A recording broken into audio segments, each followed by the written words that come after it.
تو اس دنیا میں اور اس جگہ پہ اس معاشرے میں رہتے ہوئے اپنے آپ کو کس طرح سے بہتر انداز میں رکھا اور سوچا جا سکتا ہے. یہاں آپ کو یہ بات بتاتی چلوں کہ تقریباً ہر 1 لاکھ میں سے, پوری دنیا کے حوالے سے اگر بات کروں تو ہر 1 لاکھ میں سے 440 کے 500 کے قریب جو لوگ ہیں وہ ان میں متوقع ہوتا ہے کینسر ہونا, اور ان سے بچاؤ کے طریقے کیا ہوتے ہیں یہ بھی ہم آپ سے بات کریں گے. آج اس حوالے سے مزید ڈیٹیل بات کریں گے, لیکن چونکہ اکتوبر کا مہینہ آنے والا ہے, 1 اکتوبر سے لے کے جو 31 اکتوبر تک یہ بریسٹ کینسر اویئرنیس کا جو منتھ ہے وہ منایا جاتا ہے.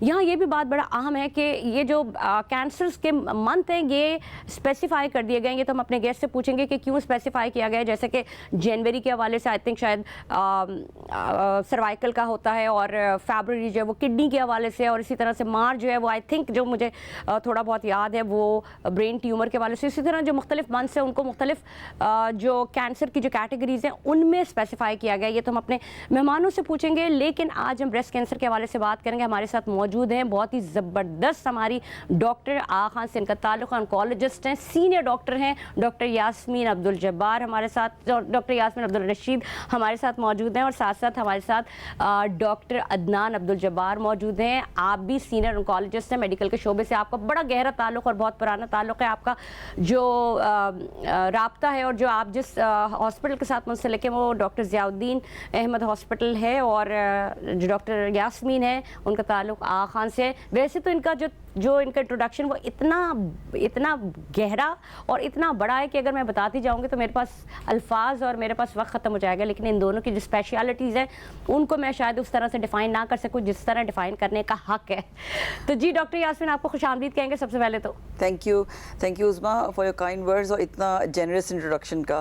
You have been very kind, اور in addition to being our host today you are very good friend. تو اس بہانے آپ سے ملاقات بھی ہو جائے گی اور ہمارے ناظرین سے بھی اچھی گپ شپ. جی ہماری ملاقات تو ہوتا یہ کہ یاسمین ہم کوئی نہ کوئی بہانہ کوشش کرتے ہیں کہ اپنی اپنی مصروفیات سے نکالیں, لیکن یہ جو ٹائم ہے جو کنیکٹیوٹی ہے میں یہ چاہوں گی کہ ہمارے ناظرین کال بھی کریں, اور ہمارا نمبر بھی ابھی تھوڑی دیر بعد اسکرین پر آئے گا تاکہ اپنی کوئریز جو ہم ہمارے ڈاکٹرز کے ساتھ شیئر کر سکیں. ڈاکٹر عدنان, آپ کو خوش آمدید کہیں گے, کیسے آپ ٹھیک ٹھاک ہیں؟ سب سے پہلے تو سب لوگوں کو میرا سلام, السلام علیکم. تھینک یو سو مچ, بہت بہت شکریہ مجھے آج دعوت دینے کا.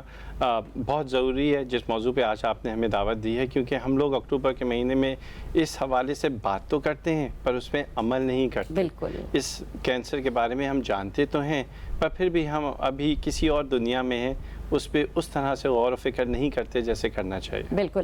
میں سب سے پہلے آغاز کروں گی ڈاکٹر یاسمین, مجھے یہ بتائیے گا کہ why October for the breast cancer awareness month, اور وائی ہم نے اس کو کیوں کلاسیفائی کر دیا ہے الگ الگ منتھس میں, اس کی ریزن کیا ہے؟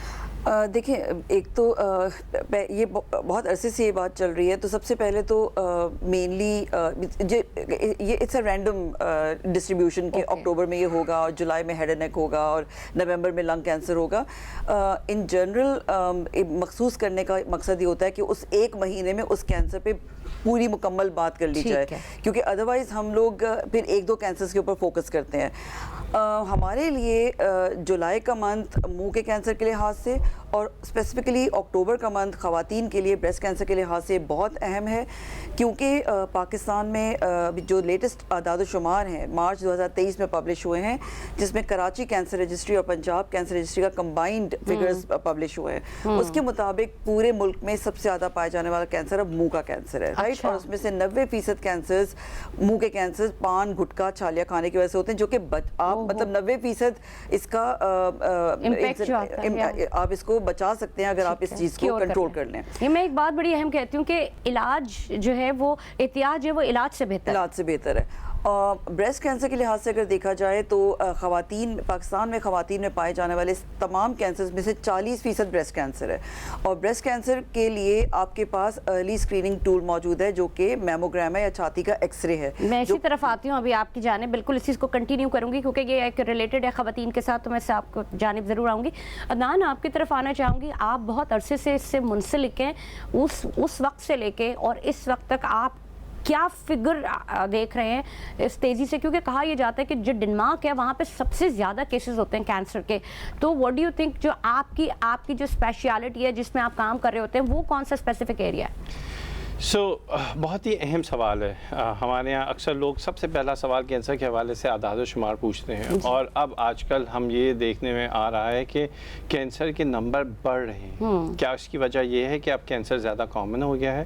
میں سمجھتا ہوں دونوں چیزیں ہیں. ایک تو یہ کہ ہم تھرڈ ورلڈ کنٹری ہیں جہاں پہ ہمارے پاس احتیاط بالکل بھی نہیں ہے, جس کو ہم پریونشن کہتے ہیں. دوسری چیز, ہمارے ڈائگنوسٹکس بہتر ہو رہے ہیں, یعنی وہ ٹیکنیکس جس سے ہم کینسر کی جانچ کر سکتے ہیں وہ بہتر ہو گئے.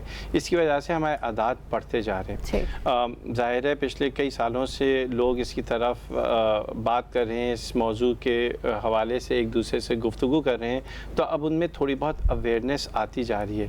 یہ تمام وہ چیزیں ہیں جس کی وجہ سے اعداد و شمار بڑھ رہے ہیں. ڈینمارک وہ شہر ہے جہاں پہ وہاں گورنمنٹ ہر چیز کور کرتی ہے, جو ہیلتھ کیئر ہے وہ گورنمنٹ اس کا خیال رکھتی ہے.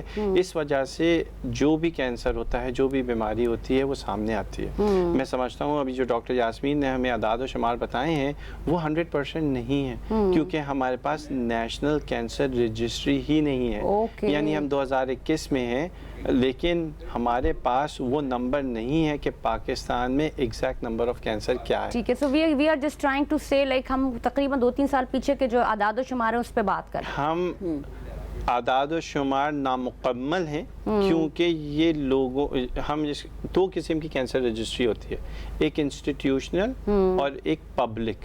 پبلک نہیں ہے, یعنی آغا خان نے اپنی جمع کر لی, کراچی والوں نے اپنی جمع کر لی, پنجاب والوں میں شوکت خانم میں کر لی, اور پھر ہم نے ان کو کمبائن کر لیا. ہمارے پاس KPK کا بہت تھوڑا سا ڈیٹا ہے, بلوچستان کا بہت تھوڑا سا ڈیٹا ہے. تو آئی تھنک سب سے پہلی بات جس پہ ہم لوگ آج زور ڈالنا چاہیں گے, اور وہ حکومت کے لیے ہے کہ ہمارے پاس نیشنل کینسر رجسٹری ہونی چاہیے. مجھے پتا تو چلے کہ میرے گھر میں, میرے ملک میں وہ کون سا کینسر ہے جس کی طرف مجھے اپنا تھوڑا بہت جو پیسہ ہے لگانا چاہیے. صحت کے اوپر اگر جاتے ہیں تو ظاہر ہے کینسر ایک ایسا مرض ہے جس کے اوپر معاشی, اور میں وہی بات کرتی ہوں کہ افراتفری کے جس دور میں ہم گزر رہے ہیں نا, معاشی طور پہ اتنی بدحالی کا شکار ہے, یہاں پہ سروائیو کرنا انتہائی مشکل ہے. تو بہتر وہی ہوتا ہے کہ جو احتیاط ہے وہ علاج سے بہتر ہے. ڈاکٹر یاسمین, آپ سے پوچھوں گی کہ کب جائیں ہم ڈاکٹر کے پاس؟ ہاؤ کین وی ہمیں کیسے پتہ لگے گا کہ ہمیں ڈاکٹر کے پاس جانا چاہیے؟ اچھا دیکھیے, ایک یہ ہم نے جنرل پریکٹیشنرز کو بھی بلا کے ٹرین کرتے ہیں اپنے انسٹیٹیوٹس کے اندر, کیونکہ آپ کے ہمیشہ ایک فیملی فزیشین ہوتے ہیں, ایک جنرل فزیشین ہوتے ہیں جو آپ کے محلے کے پیشنٹس کو, آپ کی فیملی کے پیشنٹس کو سالوں سے وہی آپ کی فیملی کو جانتے بھی ہیں, دیکھتے بھی ہیں. تو فرسٹ آپ کا جو سورس ہے یا فرسٹ جو آپ کا کانٹیکٹ پرسن ہے وہ آپ کے جنرل فزیشین یا فیملی فزیشین ہو سکتے ہیں. تو کوئی بھی آپ کو علامات ایسی ہوں جو ان یوزول ہوں, اگر ہم بریسٹ کینسر کے حوالے سے صرف اگر آج اسپیسیفکلی بات کریں تو کوئی اگر آپ اپنا معائنہ کرتے ہیں, آپ کو گڑھا محسوس ہوتا ہے, ابھار محسوس ہوتا ہے, جلد میں تبدیلی محسوس ہوتی ہے, کوئی بھی ان یوزول گلٹی محسوس ہوتی ہے, آپ فوراً اپنے ڈاکٹر سے رجوع کریں. دیکھیے کراچی یا بڑے شہروں میں یہ سہولت موجود ہے کہ بیسٹ انویسٹیگیشنز, اور آپ کے پاس ایک میموگرام موجود ہے, الٹراساؤنڈ کی فیسلٹی موجود ہے, سب چیزیں موجود ہیں. اگر یہ پروگرام اگر دیہاتوں میں دیکھا جا رہا ہے, ایسی جگہوں پہ دیکھا جا رہا ہے, تو وہ خواتین کم از کم ہر مہینے اپنا معائنہ کریں. ڈاکٹر عدنان, آپ کی جانب دوبارہ آؤں گی. مجھے یہ کہیے گا کہ یہ جو کینسر کی تشخیص کے جو ٹیسٹ ہوتے ہیں یہ اتنے مہنگے ہوتے ہیں, اگر میموگرام کے حوالے سے بات کی جائے یا اور کسی چیز کے, تو ہم اپنے ناظرین کو, جیسے کہ ابھی ڈاکٹر یاسمین بتا رہی تھی کہ معائنہ خود کیا جائے, اور ٹیسٹ کے حوالے سے بھی بتائیے گا, اتنی مہنگے ٹیسٹ ہوتے ہیں, افورڈیبل نہیں ہے اس معاشی بدحالی کے دور میں. کس طرح سے ایک عام انسان اپنا جو ہے وہ علاج کرائے؟ رائٹ, بہت اہم سوال ہے, اور اگر دیکھا جائے تو یہ حقیقت ہے کہ یہ ٹیسٹ بہت مہنگے ہیں. سب سے پہلی بات تو یہ کہ دیکھیے, پاکستان وہ واحد ملک ہے جہاں پہ 3 قسم کی کینسر کے حوالے سے یا کسی بھی بیماری کے حوالے سے پیمنٹ ہوتی ہے. ایک تو وہ جو انسان آؤٹ آف پاکٹ کرتا ہے, دوسرا وہ جو گورنمنٹ کرتی ہے, اور تیسرا وہ جو لوگ مدد کرتے ہیں. پاکستان میں کراچی میں آپ اتنے اسپتال ہیں جہاں پہ وہ لوگ مفت یہ ٹیسٹ کر رہے ہیں, مفت نہیں تو بہت ہی سبسڈائز ریٹ پہ کر رہے ہیں. اور اگر آپ یہ بھی دیکھیں کہ اکتوبر کا مہینہ آئے گا, تمام سینٹرز اپنے ریٹس آدھے کر دیں گے, اس پہ ڈسکاؤنٹس دیں گے. ہم یہ نہیں کہتے کہ آپ کو میموگرام جنوری میں کروانا کروانا ہے یا فروری میں کروانا ہے. اگر جیسے اب آپ دیکھیے گا اکتوبر میں میموگرام زیادین میں 30% ڈسکاؤنٹ ملے گا اور کچھ ایسے ٹیسٹ ہیں جس میں 50% ڈسکاؤنٹ ملے گا. تو جب آپ ایک جوڑا 5,000 کا لے سکتے ہیں تو آپ ایک اپنی صحت کے لیے 5,000 کا ٹیسٹ کروا سکتے ہیں. میں سمجھتا ہوں یہ مہنگے ہیں لیکن اس کی امپلیکیشن بہت گہری ہے. اگر یہ بیماری اپنے ارلی سٹیج میں ڈائگنوز ہو جائے گی تو آپ کے کیمو کے پیسے بچیں گے, سرجری کے پیسے بچیں گے اور ریڈیشن کے پیسے بچیں گے. تو جی مہنگا تو ہے لیکن لانگ ٹرم میں اگر آپ دیکھیں تو وہی قیمت بہت نامنل ہے. بہت اچھی بات کی ڈاکٹر آپ نے ڈاکٹر عدنان کے ایک جوڑا کم بنا لیں. اور مرد حضرات کو بھی یہی کہوں گی کہ تھوڑا سا کہیں پہ ہاتھ کھینچ لیجئے لیکن اپنی صحت کو نظر انداز نہیں کیجئے اور ضرور اس ٹیسٹ کے لیے جائیے کیونکہ وہ جو آپ کی جو بہت زیادہ خرچ ہونے والا ہے یا بہت کسی تکلیف میں آنے والے اس سے بچت ہو جائے گی. ڈاکٹر یاسمین یہ بتائیے گا صحیح ٹائم کیا ہے تشخیص کا اور وہ کون سا ایسا وقت ہے جب آپ وہ کہتے ہیں نا کہ احتیاط علاج سے بہتر ہے؟ دیکھیں ایک تو 40 کا ہنسا یاد کر لیں. اگر 40 سال سے زیادہ عمر کی خواتین کو علامات ہونے کا انتظار نہیں کرنا, اس سے پہلے آپ دیکھیں 20 سال کی لڑکیوں کو اسکول گوئنگ گرلز کو آپ بریسٹ ایگزامینیشن سکھا دیں. سب کے پاس موبائلز ہیں, YouTube videos, reliable YouTube videos ہیں جہاں معائنے کا طریقہ کار بتایا گیا. اپنے چھاتی کو, بغل کو, گردن کے حصے میں کوئی گلٹی محسوس ہوتی ہے یا جو بھی تبدیلی جیسے میں نے ابھی کچھ دیر پہلے بات کی تھی تو آپ فوراً ڈاکٹر سے رجوع کریں. میں صرف یہ پوچھ رہی ہوں کہ ادھر کہیں بھی اگر کوئی گلٹی ہو گردن تو وہ بھی اس سے کہیں علامات وہ کوئی بھی, وہ گلے کا کینسر بھی ہو سکتا ہے, وہ فوڈ پائپ کا بھی کینسر ہو سکتا ہے, وہ بریسٹ کینسر بھی وہاں تک جا سکتا ہے. سو کوئی بھی ایب نارمل اگر آپ کو گروتھ نظر آتی ہے یا تبدیلی نظر آتی ہے تو آپ فوراً ڈاکٹر سے رجوع کریں. تو 40 کا ہنسا یاد کریں. 40 سے پہلے تو آپ معائنہ کر رہے ہوں گے. اگر کوئی علامت نہیں ہے تو بھی 40 سال کی عمر میں پہلا میموگرام ہو جانا چاہیے. اس کے بعد ہر سال ہوتا ہے. کچھ خواتین میں جہاں رسک کم ہو جاتا ہے تو ان کے ڈاکٹر ڈیسائیڈ کرتے ہیں ایوری 2 to 3 years. جن کی فیملی ممبرز میں فرسٹ ڈگری ریلیٹیوز کو بریسٹ کینسر ہوا ہوا ہو ان میں 10 سال پہلے اسکریننگ شروع کر دی جاتی ہے. ہم لوگ بہت ارلی ایج میں بھی کینسر دیکھ رہے ہیں. جیسے ڈاکٹر عدنان نے ڈسکاؤنٹس کے بارے میں بتایا, آخان میں آلریڈی ابھی ڈسکاؤنٹ اناؤنس ہو گیا ہے اور ہر ادارے میں آئی تھنک اگلے 3 مہینے میں بہت سبسڈائز ریٹس پہ in fact we spend billions of money on zakat. تو ایبسولوٹلی فری ہمارے انسٹیٹیوٹ میں بھی ہوتا ہے.